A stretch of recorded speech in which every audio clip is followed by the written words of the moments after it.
일반적인 기업 이제 회사에 이제 매각을 하겠죠. 네, 아직 발표가 안 났으니까 아직 사인을 끝까지 한 게 아니어서 어쨌든 할 것 같고, 이전 회사를 예를 들면 노충기회사는 상장 제약회사에 엑시트를 했어요. 왜냐면 제약회사의 포트폴리오 다양성을 위해서 이제 노청기라는 의료기기를 예배해야 되니까. 그래서 이 영역, 소셜벤처 영역은 일반 벤처 영역보다 훨씬 더 이 마켓이 없다고, 전무하다고 생각하시면 되고요. 그러니까 구주를 사주는 마켓은 제로고요. 이제 투자를 하는 경우는 있는데 그 부분은 5천만 원 얻어 소액 투자만 이제 하고 있는 상황이고, 저희 같은 경우에는 그래서 부동산업이기 때문에 정부 지원 사업을 받을 수 없으니까 저희도 실제 원래는 부동산 관리 매니지먼트 IT 플랫폼을 가지고 있어요, 이 회사 자체가. 그래서 어떤 저희 소비자가 신청을 하면 그 사람이 이제 인적사항이 들어오고 얘가 연체를 몇 번 했는지, 얘가 어떤 해금수를 가지고 있는지 이런 것들이 다 관리자 모드가 있거든요. 그래서 그걸 개발하는 명목으로 이제 정부 지원서를 좀 창업사관학교를 받았었죠. 그리고 투자는 이쪽 영역, 소셜벤처 영역에서 투자하시는 분들도 받았고, 일반적으로 개인 투자도 받고, 그 다음에는 뭐 일반 회사에 투자를 받기도 했는데요. 그분들이 어떤 사회적 가치에 동의를 해서 투자하시는 경우도 있고, 저희가 타겟하는 시장 자체가 부동산, 어떻게 보면 수익형 부동산 시장이거든요. 그러니까 오피스텔 혹은 뭐 도시형 생활주택 이후에 다음에 넥스트 스텝이 없는 상황에서 셰어하우스라는 수익형, 게스트하우스 셰어하우스의 수익형 부동산들이 나오니까 이거 자체에 관심 있는 일반적인 투자를 드리는 거죠. 그래서 이제 저희의 투자나 이제 저희를 매력적으로 보시는 분들 같은 경우에는 그게 있고, 어쨌든 부동산업은 현금 장사거든요. 아직까지는 뭐 신용카드로 할 수 있지만, 그러다 보니까 캐시가 돌아가는 게 그래도 뭐 규모 자체가 있으니까, 뭐 일반적으로 지금 이 회사 같은 경우에는 뭐 아마 올해 같은 경우에는 월 한 1억씩 돌아갈걸요. 그러니까 뭐 1억 이상이 돌아갈 테니까.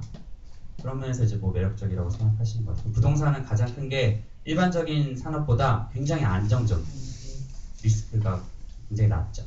대신에 이제 투자되는 비용이 많지만, 저희 같은 경우에는 어떤 식으로 했냐면 자본금이 4억인가 5억밖에 안 돼요. 저희 4억 정도밖에 안 되는데 지금 17개 집을 했잖아요.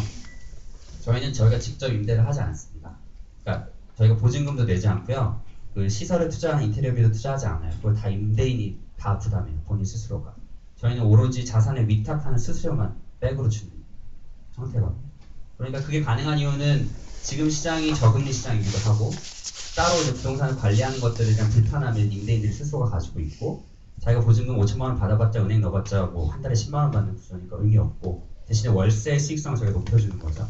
그러니까 임대인들은 이게 투자하는 관점에서 보증금 안 받아도 돼, 내가 인테리어 될게 하고 하는 거죠. 그러니까 저희는 이제 저희 돈 투자 없이 하우스를 계속 늘려나갈 수 있는 비즈니스 모델을 가지고 있습니다. 그래서 그렇기 때문에 이제 좀 확장이 가능한 모델입니다. 혹시 공인중개사 자격증 있으신가요? 저 없어요. 팀원 중에 혹시 있으신 분 있으신가요? 저희 없어요. 있을까? 지금은? 제가 작년 8월에 그만둬가지고 이 회사를. 네. 네. 제가 만든 회사를 제가 어쨌든. 네. 네. 또 있어요. 근데 제가 지금 근데 그만두신 이유는 어떻게? 그만둔 이유요? 예. 저는 약간 이게 제 단점이기도 한데 제가 잘 못하는 게 끈기 있게 뭘 못해가지고요. 그래서 저는 원래 이제 부동산업을 하려고 이 회사를 그러니까 이 필드에 들어온 건 아니었고, 아까 말씀드린 크게 봤을 때 어떤 사회 문제를 비즈니스로 해결하고 싶다라는 이유 하나밖에 없었어요. 그러니까 저한테는 그게 아이템이 고청기면 청각 장애인 문제, 원래 부동산이면 대학생 주거 문제, 그럼 뭐 환경이면 뭐 이렇게 바뀌어도 저는 저 개인의 의미가 바뀌지 않는 거예요. 어쨌든 비즈니스로 가는 것 같고. 근데 제가 그만둘 때 가장 큰 기준은, 제가 어떤 이렇게 시장에 어떤 아이템이나 서비스를 런칭했을 때 이게 어떤 작동을 한다, 많은 사람들이 관심 불러일으키는 역할을 해서 제 경쟁자들이 늘어나는 시점, 혹은 제 이해관계자들, 다양한 이해관계자들이 이 문제 해결에 뛰어들게끔 만드는 트리거 역할을 하면 사실은 사회적 기업가의 본분은 다한 거라고 생각하거든요. 돈을 못 벌었다 뿐이지. 예를 들면 쉐어하우스 이거 하면서 대학생 주거 문제에 관심 가지니까 지금은 SH공사에서 이제 쉐어하우스를 직접 해요. LH공사에서 직접 공공임대주택을 그렇게 하고, 저 아까 말씀드린 한 100개 정도가 쉐어하우스 업체가 생겼어요. 그러면 이들이 저랑 싸워서 이기려면 저보다 싸거나 저보다 좋아야 되잖아요. 그럼 그 사회적 편익은 다 여러분들 같은 소비자한테 가게 돼 있잖아요. 그러니까 그런 역할을 하게 되면 사실은 이 기업가를 제하고 사회적 기업가면 사실은 할 일을 다 하는 거죠. 왜냐면 많은 자원들을 이 문제 해결에 참여시켰으니까. 그러면 제가 이걸 더해서 이 회사를 100억짜리 뭐 1000억짜리 만들어도 굉장히 큰일이고 그거 못할 일이지만 제가 못할 것 같아서 제가 무서워서 그만두는 거예요. 그래서 이제 한 이 정도 했으면 됐다라고 생각하고 이제 치고 빠지게 하는 거죠. 그럼 이제 또 저는 또 다른 사회 문제 뭐가 재밌는 게 있어서 내가 이렇게 뭘 만들면 또 사람들이 공감을 하면 또 이 문제에 동참시킬 수 있지 않을까. 그래서 뭐 그런 것들 하는 게 저는 개인적으로 재밌어서 이제 그 회사 그만두고 이제 또 다른 회사를 이제 아마 런칭할 예정입니다. 네, 그러면은 지금 런칭할 그 새로운 그런 분야는 어디 쪽 분야인가요? 네. 이거야? 네. 투자하시려고. 네. 아니요. 투자하시려고. 아니요. 저요. 네.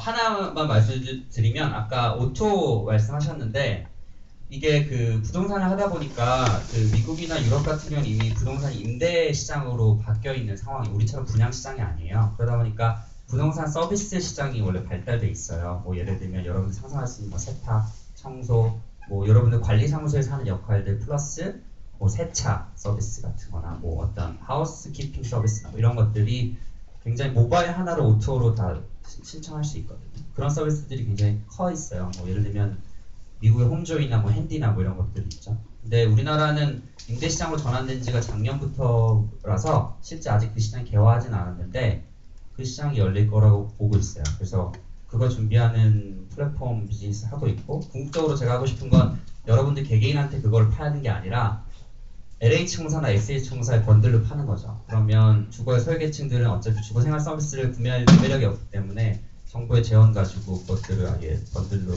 넣어놓으면 그냥 뭐 한부모 가정이라도 뭐 그런 서비스 이용할 수 있고 이렇게 되는 거죠. 그럼 주거의 복지, 질이 뭔가 주거 질이 향상되는데 기여할 수 있겠죠. 근데 그거를 뭐 일반 건설사한테도 팔 수도 있고 그래서 그 서비스를 런칭하는 것들을 준비하고 있고 그거의 1차 타겟 시장은 제가 했던 쉐어하우스, 게스트하우스처럼 이 주거생활 서비스가 빈번하게 일어나는 타겟부터 저희가 올해부터 시작을 할 거예요. 그래서 그런 서비스를 할 겁니다. 그게 가장 이 자리에 어울리는 ICT 아이템인 것 같아요. 오늘 그거 말고 여러 개가 있긴 한데 어쨌든 네, 알겠습니다. 그래서